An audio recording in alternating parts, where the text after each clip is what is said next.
Good morning friends. संघटनेची तत्वे हा मुद्दा आपण पाहतोय. त्यातील पहिले दोन तत्वे आपले झालेले आहेत. अधिकार, पद, परंपरा आणि समन्वय. ही दोन तत्वे आपण यापूर्वीच्या लेक्चरमध्ये पाहिलेत.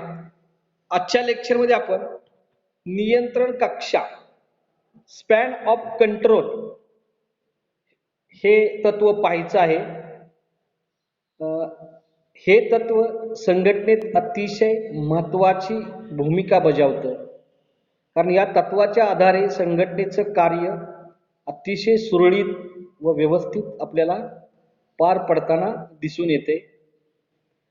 त्याची मांडणी करताना आपल्याला असं म्हणता येईल, एखाद्या संघटनेत किंवा खात्यामध्ये वरिष्ठ अधिकारी आपल्या अधिकार क्षेत्रात किती कर्मचाऱ्यावर, किती सेवकावर नियंत्रण किंवा पर्यवेक्षण करू शकतो, या विषयीच्या मर्यादेस नियंत्रण कक्षा असे म्हणतात. प्रत्येक वरिष्ठ अधिकारी आपल्या नियंत्रणाखाली काही कर्मचाऱ्यावर देखरेख करू शकतो. या मर्यादेलाच नियंत्रण कक्षा किंवा नियंत्रणाचे क्षेत्र म्हणून ओळखले जाते. नियंत्रण कक्षा हे संघटनेतील महत्त्वाचं तत्व म्हणूनही ओळखलं जाते, कारण संघटनेच्या कार्यात शिस्त, कार्यक्षमता व सातत्य टिकवण्यासाठी नियंत्रणाचे कार्यक्षेत्र निश्चित असणं किंवा करणं महत्त्वाचं असतं. एखादी प्रशासकीय व्यक्ती कमीत कमी किती लोकांवर नियंत्रण ठेवू शकते हे महत्त्वाचं असतं.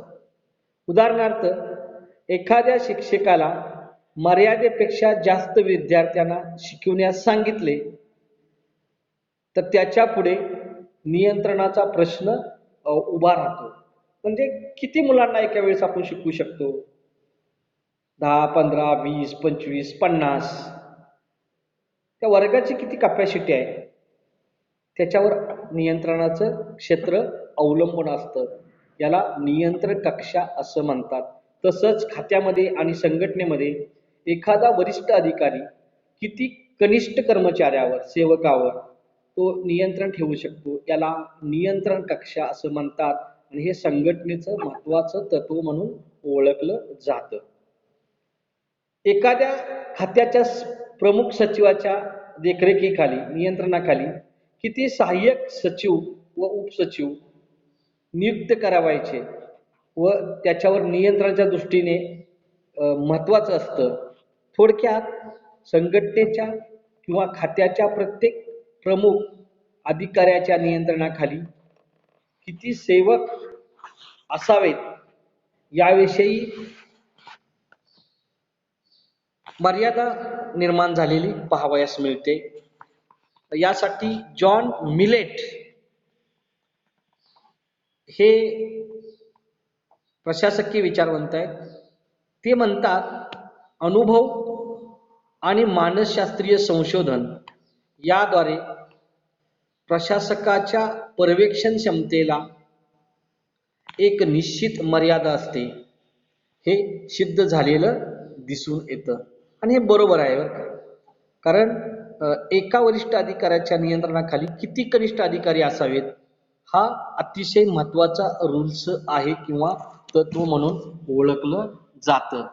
नियंत्रण कक्षेचा हा मानसशास्त्रीय सिद्धांत सुद्धा आपल्याला ओळखता येईल, किंवा नियंत्रण कक्षा हे जे तत्व आहे ते मानसशास्त्रीय पायावर आधारलेलं तत्व आहे असं म्हणता येईल आपल्याला. कारण मानसशास्त्रीय दृष्टिकोनातून पाहिले असता संघटनेतील वरिष्ठ विशिष्ट मर्यादेपर्यंत नियंत्रण ठेवू शकतात. मानसशास्त्रीय दृष्टिकोनावर याचा अर्थ असा की माणसाला काही मर्यादा असतात. एक माणूस किती जणांवर एका वेळेस नियंत्रण ठेवू शकतो हे अतिशय महत्त्वाचं असतं, हे लक्षात ठेवा. जसं बघा, एक पंतप्रधान मंत्रिमंडळावर नियंत्रण ठेवतो, तो मंत्री आपल्या खात्यावर नियंत्रण ठेवतो आणि त्या खात्यामध्ये नियंत्रण ठेवण्याच्या दृष्टिकोनातून सचिव असतात, सहाय्यक सचिव असतात, उपसचिव असतात, ह्यांना वेगवेगळे विभाग पाडून दिलेले असतात. देशासाठी एक पूर्ण खातं, त्याच्यानंतर घटक राज्य येतं, घटक राज्याच्या अंतर खाली परत जिल्हा येतो, जिल्ह्याच्या अंतर खाली तालुका येतो, तालुक्याच्या अंतर खाली गाव ग्रामपंचायत येते. अशा पद्धतीनं नियंत्रण ठेवण्यासाठी एक मर्यादा घालून दिलेली असते. नरेंद्र मोदी काय ग्रामपंचायतवर नियंत्रण ठेवणार नाहीत, नरेंद्र मोदी काय जिल्हा परिषदेवर नियंत्रण ठेवणार नाहीत, नरेंद्र मोदी काय पंचायत समितीवर नियंत्रण ठेवणार नाहीत, नरेंद्र मोदी मंत्रिमंडळावर नियंत्रण ठेवणार, नरेंद्र मोदी घटक राज्यावर नियंत्रण ठेवतील. इथपर्यंत त्यांची मर्यादा होऊ शकते. म्हणून एका वेळेस किती कनिष्ठावर नियंत्रण ठेवू शकतो याला नियंत्रण कक्ष असं म्हणतात. ह्यांच्या जर व्याख्या पाहायच्या म्हटलं तर आपल्याला असं म्हणता येईल बघा, व्याख्या म्हणण्यापेक्षा त्या वेगवेगळ्या विचारवंताची मतं त्या संदर्भात आपल्याला म्हणता येतील. प्रशासकीय नियंत्रण कक्षाची मर्यादा किती असावी याबाबत विचारवंतामध्ये एकमत कुठेही आढळून येत नाही. जगामधल्या कुठल्याही विचारवंतामध्ये नियंत्रण कक्षा किती असावी याबद्दल एक मत किंवा एक विचार आढळून येत नाही. तसेच किती सीमा असावी याबद्दल सुद्धा विचारवंतामध्ये एकमत आढळून येत नाही. निरनिराळ्या देशामध्ये प्रशासनातील नियंत्रण कक्षा ह्या भिन्न स्वरूपाच्या असलेल्या आपल्याला दिसून येतात. उदाहरणार्थ आपल्याला हे सांगताना असं म्हणता येईल, म्हणजे ग्रॅम वॉलस या विचारवंतांना असं सांगितलंय, जर्मनी इटलीमध्ये एका वरिष्ठ अधिकाऱ्याच्या नियंत्रणाखाली 14 कनिष्ठ अधिकारी कार्य करू शकतात. तर फ्रान्समध्ये हा आकडा 17वर आहे, म्हणजे एक वरिष्ठ त्याच्या अंडरखाली 17. सोव्हिएत रशियात हा आकडा 20 आहे, इंग्लंडमध्ये हा आकडा 25 आहे, तर अमेरिकेमध्ये हा आकडा 60 आहे. 60 म्हणजे एक वरिष्ठ अधिकारी 60 कनिष्ठ अधिकाऱ्यावर किंवा कर्मचाऱ्यावर तो एका वेळेस नियंत्रण ठेवू शकतो. अशा पद्धतीनं वेगवेगळ्या देशामध्ये वेगवेगळ्या पद्धतीनं आपल्याला नियंत्रण कक्षा असलेली दिसून येते. सर हॅमिल्टन त्यांचं मत असं आहे की एका वरिष्ठांच्या नियंत्रणाखाली 3 ते 4 ही कर्मचाऱ्यांची संख्या असावी, असा एक प्रोटोकॉल आहे. लक्षात आलं? सर हॅमिल्टन 3 ते 4. तर सर एस उर्विक हे जे विचारवंत आहेत दुसरे, ते म्हणतात की एका वरिष्ठाच्या नियंत्रणाखाली 5 ते 6 कनिष्ठ पातळीवरील अधिकारी असावेत आणि जास्तीत जास्त 8 ते 12 कनिष्ठ कर्मचारी असावेत. सर्वसाधारणपणे 5 ते 6च असावेत, परंतु त्याही पेक्षा जर पुढे जाऊन विचार करायचा म्हणलं तर 8 ते 12 कनिष्ठ कर्मचारी असावेत, त्यांच्यावर एक वरिष्ठ अधिकारी नियंत्रण ठेवू.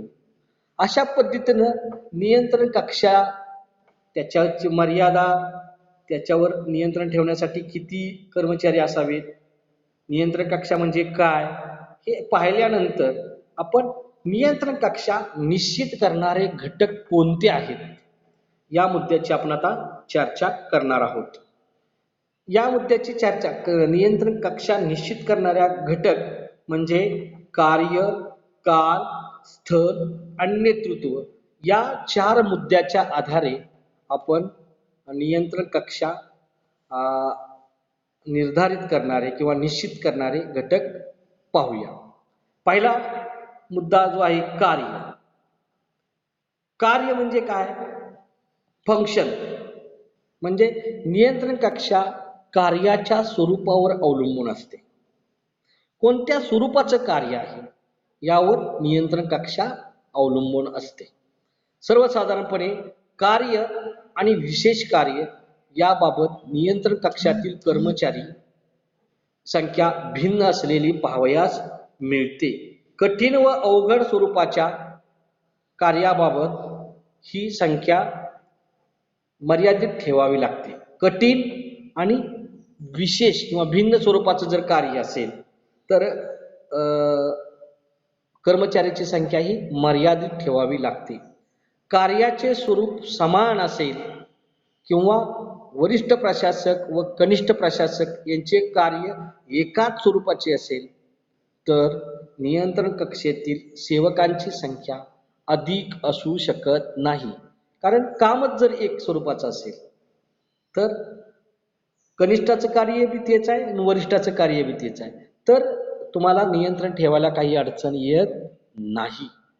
यांत्रिक कार्यात व बौद्धिक कार्यात नियंत्रण क्षेत्र मर्यादित ठेवावे लागते. बौद्धिक कार्य म्हणजे आपलं, आता मी इथं जर लेक्चर देत बसलो आणि पुढे जर 1000-1500 विद्यार्थी असतील तर ते विद्यार्थी व्यवस्थित ग्रहण करू शकणार नाहीत आणि मी काय शिकवतोय त्यांच्यापाशी पोचणार नाही, ते काय बोलतात ते माझ्यापाशी पोचणार नाही. याच्यामुळं बौद्धिक कार्य आणि यांत्रिक कार्य या दोन्हीमध्ये कार्यामध्ये नियंत्रण कक्षा ही मर्यादित ठेवलेली पाहावयास मिळते. उदाहरणार्थ बघा, परीक्षेच्या वेळेस एका हॉलमध्ये म्हणजे 25 विद्यार्थी आणि एक प्राध्यापक. परीक्षेवेळेस आपण पाहतो उदाहरण बघा, ह्याला नियंत्रण कक्षा म्हणायचं. म्हणजे एक प्राध्यापक किती विद्यार्थ्यावर नियंत्रण ठेवू शकतो तर 25 विद्यार्थ्यावर नियंत्रण ठेवू शकतो. याचा अर्थ असा आहे. दुसरा मुद्दा आहे, आता ही कार्य कोणतं आहे त्याच्यावर नियंत्रण कक्षा ठरली. आता दुसरा मुद्दा आहे काल. काल म्हणजे काय? वेळ. याच्यावरून नियंत्रण कक्षा ठरली जाते. बघा, संघटना निर्माण होऊन किती काळ झाला आहे. जर एखादी जुनी संघटना असेल, जुनं खातं असेल तर नियंत्रण ठेवायला वेळ लागत नाही, कारण वर्षानुवर्षे तोच अनुभवानं आपण काम त्या संघटनेत किंवा खात्यात करत असतो. त्यामुळे नियंत्रण ठेवायला वेळ लागत नाही किंवा अडचणी येत नाही. त्यामुळे काळ महत्वाचा आहे. संघटना किती वर्षाची आहे, परंतु एखादी संघटना किंवा एखादं विभाग 1 वर्ष 2 वर्ष 3 वर्षाचा आहे तर त्याला अनुभव यायला, काम करायला फार वेळ लागतो.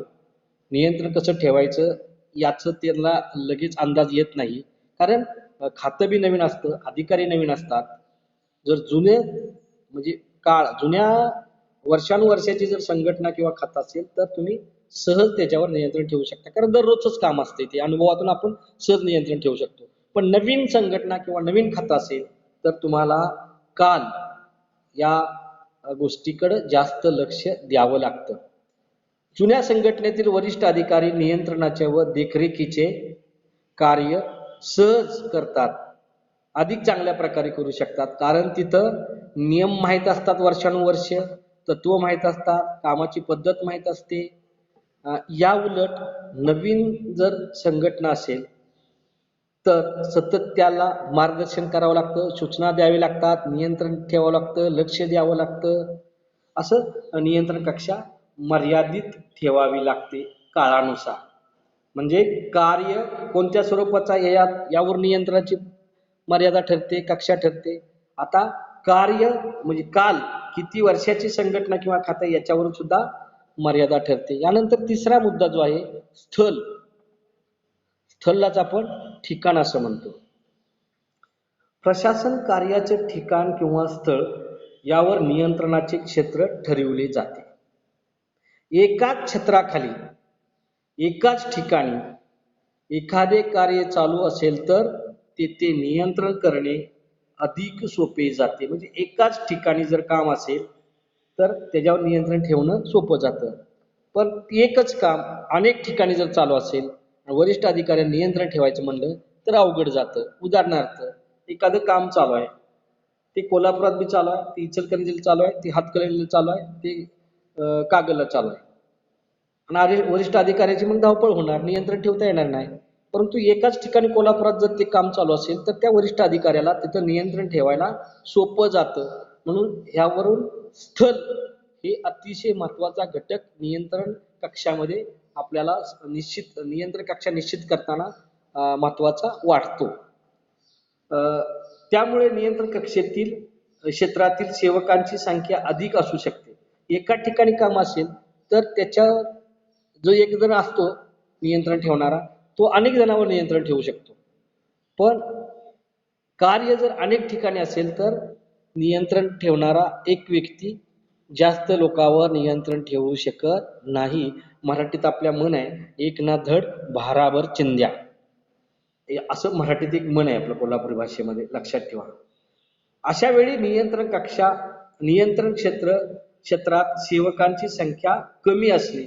जर कार्य एका ठिकाणी असेल तर कर्मचाऱ्यांची संख्या अनेक असू शकते, पण कार्य जर अनेक ठिकाणी असेल तर कर्मचाऱ्यांची संख्या कमी असू शकते, असे याचा अर्थ आहे. यानंतर पुढचं मुद्दा आहे नियंत्रण कक्षा निश्चित करणारा, त्याला नेतृत्व असं म्हणतात, लीडरशिप. त्याचं विश्लेषण करताना आपल्याला असं म्हणता येईल, संघटनेच्या वरिष्ठ अधिकाऱ्याच्या कार्यक्षमतेवर नियंत्रण कक्षा निश्चित केली जाते. म्हणजे वरिष्ठ अधिकाऱ्याचं जे नेतृत्व आहे त्याची कार्यक्षमता किती आहे, कार्यक्षमतेवर त्याच्या नियंत्रण कक्षाचे नियंत्रण कक्षा निश्चित केली जाते. कारण का तर वरिष्ठ अधिकारी किती हुशार आहे, कार्यक्षम आहे, धूर्त आहे, प्रभावी आहे किंवा प्रभावी व्यक्तिमत्वाचा असेल तर त्याचे नियंत्रण क्षेत्र अधिक व्यापक प्रमाणात पाहावयास मिळते. परंतु याच्या उलट जर वरिष्ठ अधिकारी अकार्यक्षम असेल, आळशी असेल, कमकुवत असेल, नेतृत्वहीन असेल तर त्याला नियंत्रण करणे अशक्य होते. त्याचे नियंत्रण क्षेत्र मर्यादित ठेवावे लागते. अशा पद्धतीनं नेतृत्व किती तुमचं सक्षम आहे, हुशार आहे, याच्यावर सुद्धा नियंत्रणाचं कार्य निश्चित केलं जातं किंवा त्याला मर्यादा ठेवल्या जातात. अशा पद्धतीनं नियंत्रण कक्षा निश्चित करणारे 4 घटक आपण पाहिलेले आहेत: कार्य, काल, स्थल आणि नेतृत्व. या चारहीचाही परिणाम संघटनेचं कार्य करताना किंवा नियंत्रण कक्षा निश्चित करताना होत असतो. कमी अधिक प्रमाणात होतो, पण तो 100% होत असतो. या कार्य, स्थळ, काल आणि नेतृत्व यांचा सर्वसाधारणपणे विचार करून नियंत्रण करणे हे संघटनेच्या फायद्याचं ठरतं. भारतामध्ये शासकीय खाती, लोकनिगम, उद्योगधंदे अशा मध्ये नियंत्रण कक्षा ही भिन्न स्वरूपाची असलेली आपल्याला दिसून येते. संघटनेचे कार्य कोणत्या स्वरूपाचे आहे यानुसार नियंत्रण कक्षा निश्चित केली जाते. उदाहरणार्थ पोलीस खातं, संरक्षण खातं अशा खात्यात नियंत्रण कक्षा मर्यादित ठेवावी लागते. महाराष्ट्राच्या पोलीस खात्यात क्रमदय पद्धतीनुसार म्हणजे अधिकार पद परंपरानुसार रचना केलेली दिसून येते. नियंत्रण कक्षा 5 ते 6 अशी ठेवलेली दिसते. म्हणजे एका वरिष्ठ अधिकाऱ्याच्या अंडरखाली 5 ते 6 कनिष्ठ अधिकारी अशी रचना आपल्याला पाहावयास मिळते. आता उदाहरणार्थ पोलीस महासंचालक पदापासून ते पोलीस उपनिरीक्षक पदापर्यंत प्रत्येक अधिकारी किमान 5 ते 6 कनिष्ठ अधिकाऱ्यावर नियंत्रण ठेवताना दिसून येतो. अशा पद्धतीनं नियंत्रण कक्षा हा घटक आपल्याला 4 मुद्द्यामध्ये 4 घटकामध्ये पाहता येईल आपल्याला. आता त्याचं हे नियंत्रण कक्षा त्याचे निश्चित करणारे 4 घटक पाहिल्यानंतर थोडक्यात त्याचं आपण मूल्यमापन किंवा त्याला आपण परीक्षण म्हणतो. आता हे करूया. कोणतीही संघटना असो तिच्या प्रशासन कार्यात नियंत्रण कक्षा महत्त्वाची भूमिका बजावत असते. कारण वरिष्ठ अधिकारी आपल्या संघटनेतील किंवा आपल्या खात्यातील किती कनिष्ठ लोकांवर नियंत्रण ठेवू शकतो याला प्रशासनामध्ये विशेष महत्त्व आहे. जर वरिष्ठाचं नियंत्रणच जर नसेल कनिष्ठावर, उदाहरणार्थ बघा आमचं प्राचार्य आहे. आता तुम्हाला ते नियंत्रण कक्षाचं थोडक्यात अजून सांगतो. महाराष्ट्राचे राज्यपाल आहेत, हे वरिष्ठ प्रशासक आहेत.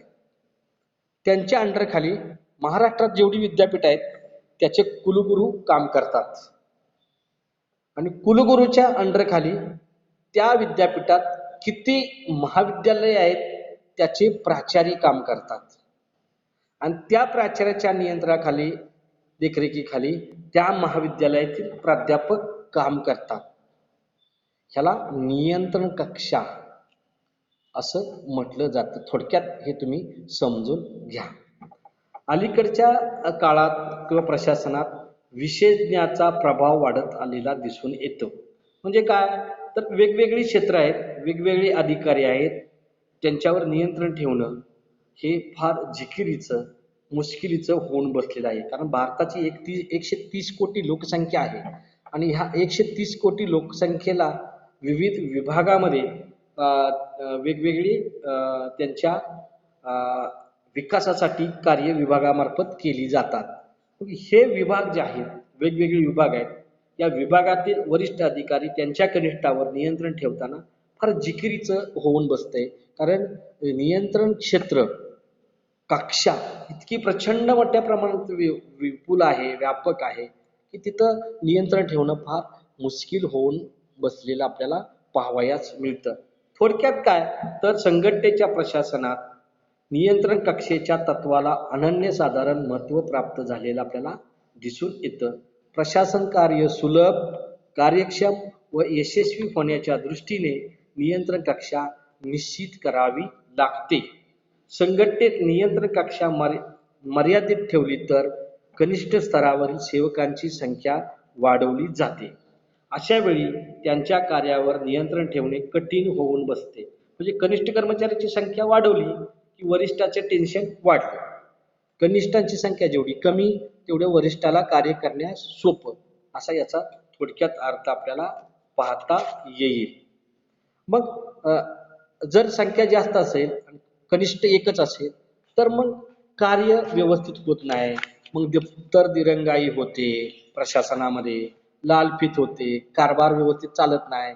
एका टेबलाला 10-10, 15, 20 दिवस, महिनाभर फायला राहून पडतात. म्हणजे याचा अर्थ काय, एक वरिष्ठ त्याच्या अंडरखाली, नियंत्रणाखाली प्रचंड कनिष्ठ असतात. कुणावर किती नियंत्रण ठेवायचं हा प्रचंड त्याच्या पुढे पडलेला प्रश्न असतो. त्यामुळे वरिष्ठांच्या नियंत्रणाखाली कमी 5-6 कनिष्ठ कार्यरत असावेत, तरच प्रशासनाला यश येतं, असं आपल्याला नियंत्रण कक्षा हे तत्व पाहिल्यानंतर आपल्याला सांगता येईल, म्हणता येईल.